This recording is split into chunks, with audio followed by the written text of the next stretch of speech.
안녕하세요. 네, 빌딩 코디네이터 이철규입니다. 네, 오늘은 개정된 상가 임대차 보호법 주요 내용 세 가지에 대해서 한번 알아보도록 하겠습니다.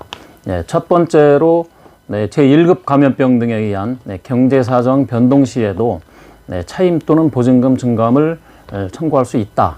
이런 내용하고요. 두 번째로는 제1급 감염병으로 차임이 감액된 후에도 감액 전 차임 금액에 달할 때까지 증액 상한율, 현재는 5%를 적용하고 있는데 증액 상한율을 적용하지 않는다. 그리고 세 번째는 개정안 시행일부터 6개월까지 연체한 차임액은 차임 연체액으로 보지 않는다. 이런 세 가지 내용을 가지고 한번 설명을 해드리도록 하겠습니다.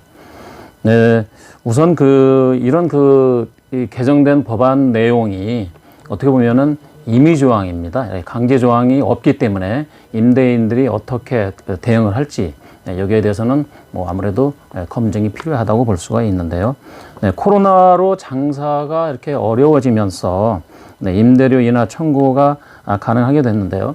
임대료 인하를 요구하더라도 임대인이 수용을 할지 안 할지는 별개의 문제라고 생각이 됩니다.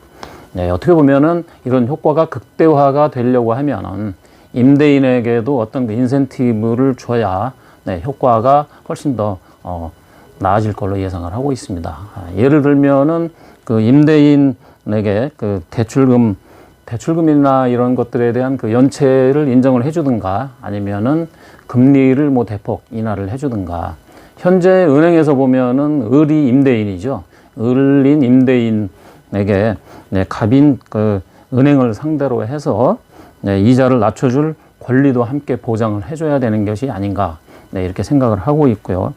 현재 금년 상반기에 인하된 임대료에 대해서 50% 한도 내에서 소득세나 법인세를 감면해주고 있는데 이 코로나 사태가 장기화가 되면서 이거를 금년 말까지 연장을 했습니다. 이렇듯이 소득세, 법인세뿐만이 아니고 재산세도 감면을 해줘야 된다는 여러 가지 소리가 있죠.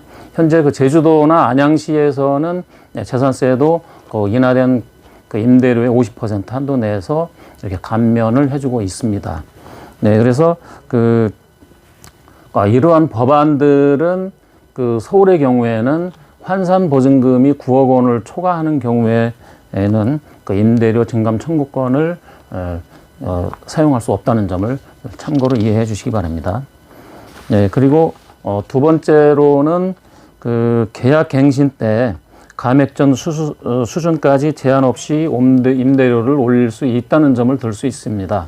그래서 요 사항은 5%의 적용을 받지 않는다는 점을 들 수가 있습니다. 최근 서울 강남의 중심 상권인 압구정의 공실률을 보면은 16.1%, 그리고 테헤란로는 12.6%, 그리고 논현역은 12.5%, 도산대로는 10.2%의 공실률을 보이고 있습니다. 이렇게 공실률이 10% 이상 이렇게 높아지고 있고요. 최근 한국감정원에 따르면은 서울 주요 지역 상업용 빌딩 분기별 투자 수익률이 작년 4분기에는 약 한 2% 중후반대에 있었습니다만은 금년 2분기에는 1%대로 이렇게 하락하기도 했습니다. 임대료 인하가 이렇게 법으로 명시화가 되면서 임대소득은 감소되고 그리고 건물 가치 하락이라는 이중고를 겪고 있는 건물주들의 현실입니다. 그리고 6개월 연체료 유예 규정을 임시 특례 조항으로 코로나19로 인한 피해가 극심한 요 내용은 코로나19로 극심한 현 상황에만 한시적으로 적용하기로 했다는 점을 들 수 있겠고요. 그전에는 계약 해지나 계약갱신 청구권의 거절 사유로 임차인들의 권리금 회수할 수 있는 기회가 없었습니다만은 이번에는 어떻게 보면은 요거 나중에 또 말씀을 드리겠습니다. 그래서 임대인들 입장에서 보면은 그럼 과연 임차료가 연체됐을 경우에 임대료 연체된 이자를 또 받을 수 있는지 이거는 또 별개의 사항으로 또 한번 다뤄볼 수가 있겠습니다. 한 가지 참고할 사항은 이렇게 임대료 6개월 체불 유예 규정은 서울의 경우에는 환산보증금이 9억 원을 초과한 경우에도 이 조항은 적용을 받는다는 점을 참고로 알아두시기 바랍니다.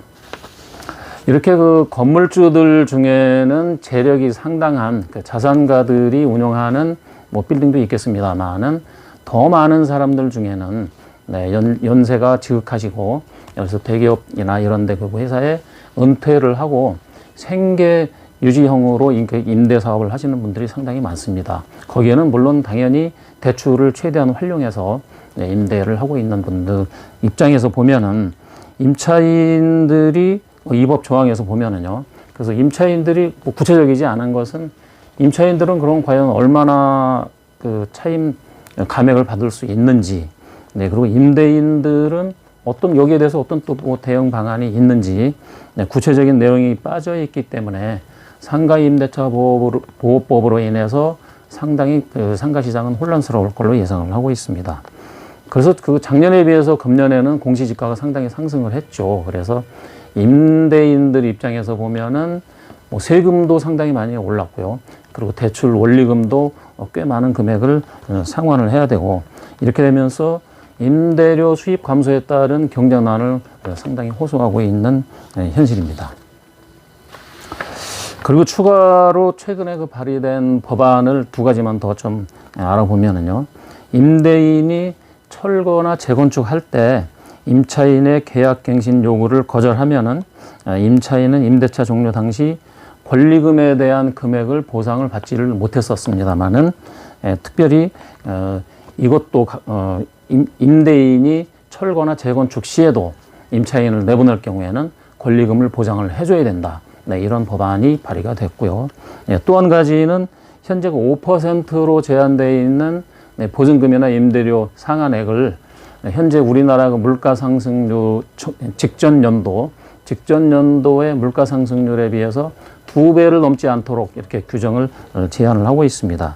현재 우리나라 소비자 물가 상승률은 0.4%로 집계가 되고 있는데요. 이렇게 되면은 2배 수준이 0.8%밖에 올리지 못하는 지극히 임대인들에게 굉장히 불리한 조항이라고 할 수 있죠. 이렇게 해서 오늘은 상가임대차보호법, 개정된 상가임대차보호법 세 가지에 대해서 어떻게 대응을 해야 될 것인가. 요거는 논외로 하더라도 어쨌든 그 상가임대차 개정 법안 세 가지에 대해서 한번 알아봤습니다. 감사합니다.